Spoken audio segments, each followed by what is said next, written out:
Good evening, sir. Delighted to have you with us. Very good to be here.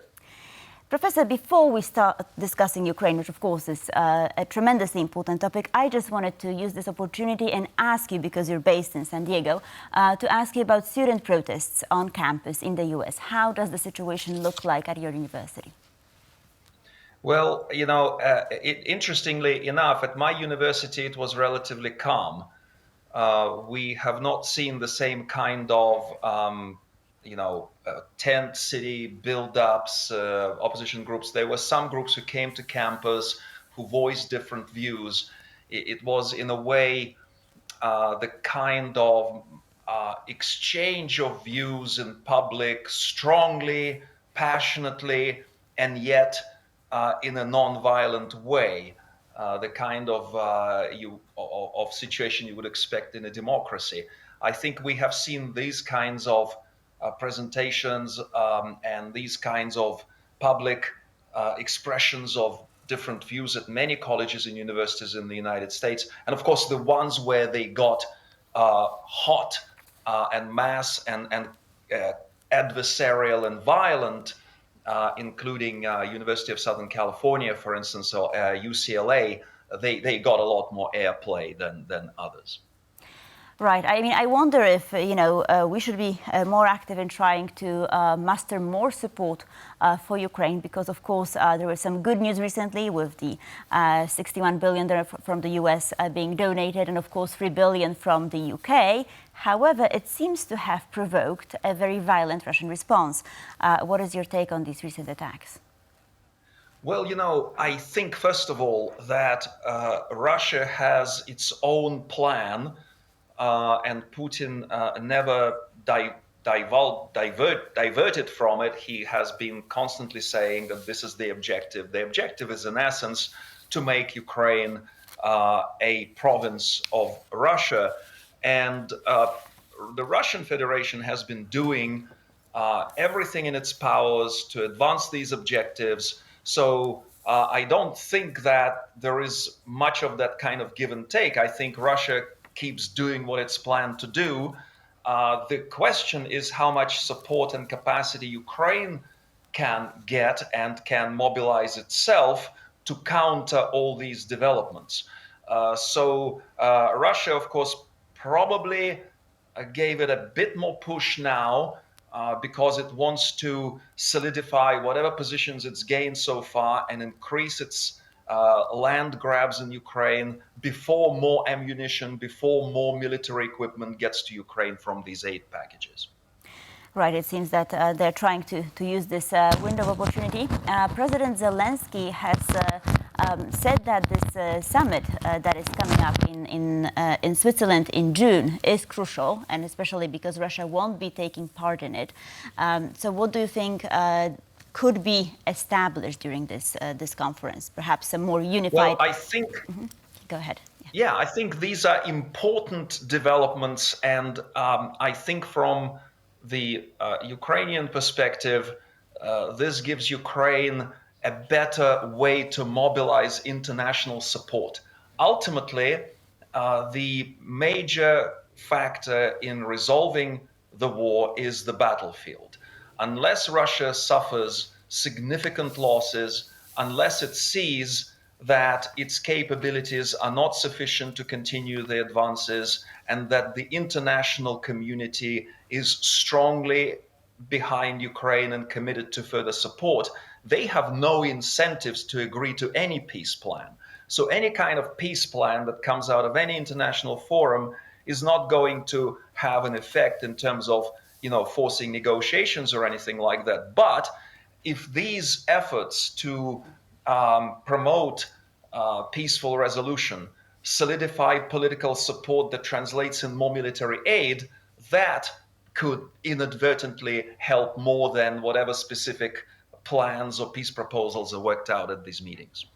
Right, it seems that it's not only the sort of the amount of military aid that is being delivered, but also the pace, right? I feel like we should all feel guilty about this sort of, stalemate that has led to this late delivery of aid and hence gave Russia an upper hand at the moment, right? What is the Ukrainian strategy when it comes to, responding to what is happening at the moment? What kind of purchases, what kind of, military, perhaps new military equipment they're planning to use? Well, Ukraine has been doing a lot of great work. Their back is against the wall. They have been using supplies from the West. They have been developing their own capabilities. They have been modifying some of the equipment that they get from the West to, for example, increase the range of the rockets or to adapt the use with different available ammunition. In fact, Ukraine may be an amazing learning experience for, say, NATO or any other international military effort globally, internationally, because they get equipment from so many different countries. And they have actually adapted pretty well, I think, to mixing and matching all these pieces of equipment and using it. The problem is that Russia simply has tremendous volumes, and that Russia also received massive quantities of relatively cheap and not necessarily precise and effective weapons, but just masses of weapons from Iran and North Korea. And so that's what gives Russia that kind of continuing edge. And so Ukraine constantly has to develop new approaches to try to maximize more limited capabilities to hold Russia back. But certainly they can use more, and certainly they need more. Right, we have been talking about the Russian resources, yet I've heard today an American military expert argue that NATO has far greater resources, and this response is attributed to the lack of proper leadership. Or, if NATO wanted, that they could outnumber Russia and what they actually have in their arsenal. Do you agree with that statement? Yes, I think that on the United States side and on the European side, but I can probably speak more on the US side, we had certainly deficiencies in statecraft in the way that the Biden administration assessed the threats and the way that they pretty much self-deterred themselves at the beginning and had that no, no, yes kind of approach. No, we're not going to give Bradleys now, but then we will give them later. That kind of concern about Russian escalation, whereas Russia escalates regardless in some ways of what Ukraine does. And so to compare, for instance, when Germany attacked Poland and World War II started, the United States administration provided support to Great Britain, the Soviet Union, and other allies in the amount which, if you translate it into current exchange rate, exceeded 25 times of what Congress just approved for Ukraine, Israel, and Taiwan. So clearly, we see that there was a lot more appreciation and understanding of global threats and more willingness to support these efforts back then. So there's still a lot of room to grow for the US and to appreciate the needs and the security implications of ongoing conflict. Right, Professor, it seems that Britain has, tried to perhaps present itself as a leader. I mean, they're more brave in taking some steps. During his most recent visit to Ukraine, David Cameron said that Ukraine has every right to use weapons provided by the UK on the Russian territory. So do you think that this signals some new phase of the war? Could this lead to, further escalation, or will this be a positive development? What is your take on that? I actually see it as a positive development. I think that statement, along with the French President Macron's statement that France would not rule out sending troops to Ukraine if Russia broke through the lines of defense and actually threatened the takeover of places like Kharkiv and Odessa and Kiev. Those are very important statements because these are the kind of statements that would ultimately make the Kremlin think. And I think it was a strategic oversight on the US part when from the get-go it was ruled out that US troops would be on the ground. I think it's important in this kind of situation to keep a certain level of strategic ambiguity to make the aggressor state think twice. Right, and in the light of the most recent Russian attacks, of course, on the civilian infrastructure, Kyiv, Odessa, what is being done to perhaps strengthen Ukrainian defenses? Because I mean, we've heard, about these donations of money and perhaps the ammunition that has been lacking for so long. But what about some form of, strengthening defense capabilities of Ukraine? Well, one of the things that concerns me is that Ukraine could certainly use more Patriot or Patriot compatible defense systems. It helps not only to protect cities like Kiev and Kharkiv, but it also has proven effective in striking down Russian aircraft that has been increasingly using glide bombs, which is one of the biggest factors that enabled Russia to gain territorial advances in the east, and also to use more destructive strikes on Ukrainian cities. The glide bombs are pretty much impossible to stop once they're launched, so the only way to counter them is to knock down the aircraft when it's in the air before it launches those bombs. And Ukraine, apparently, in early February, there was a period of time, about 10 days, when Ukraine managed to hit something like 7 or 8 Russian fighter planes, bombers that were using that. After that, the Russians were managed to destroy one of the Patriot missile systems in Ukraine, which reduced its capability to counter. So it's important not to just provide missiles, which is the current installment of aid from the US is doing, or something that Spain is doing, but also actually to give Ukraine more systems, more launcher systems, not just the Patriot missiles. So Ukraine needs more of those. Some experts from Ukraine, they say if you draw the lines around Ukrainian territory, Ukraine would need about 25 of those Patriot systems to protect it. Zelensky probably understands the realities of international politics. He's only asking for 7, which would address the most critical needs. There are, of course, more than 100 of those missiles, I believe, in Europe. So there is a way to help Ukraine more, particularly with these air defense capabilities.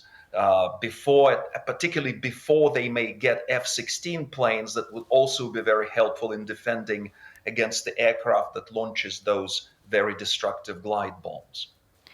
Right, but to use all of this equipment, Ukrainian army needs more people.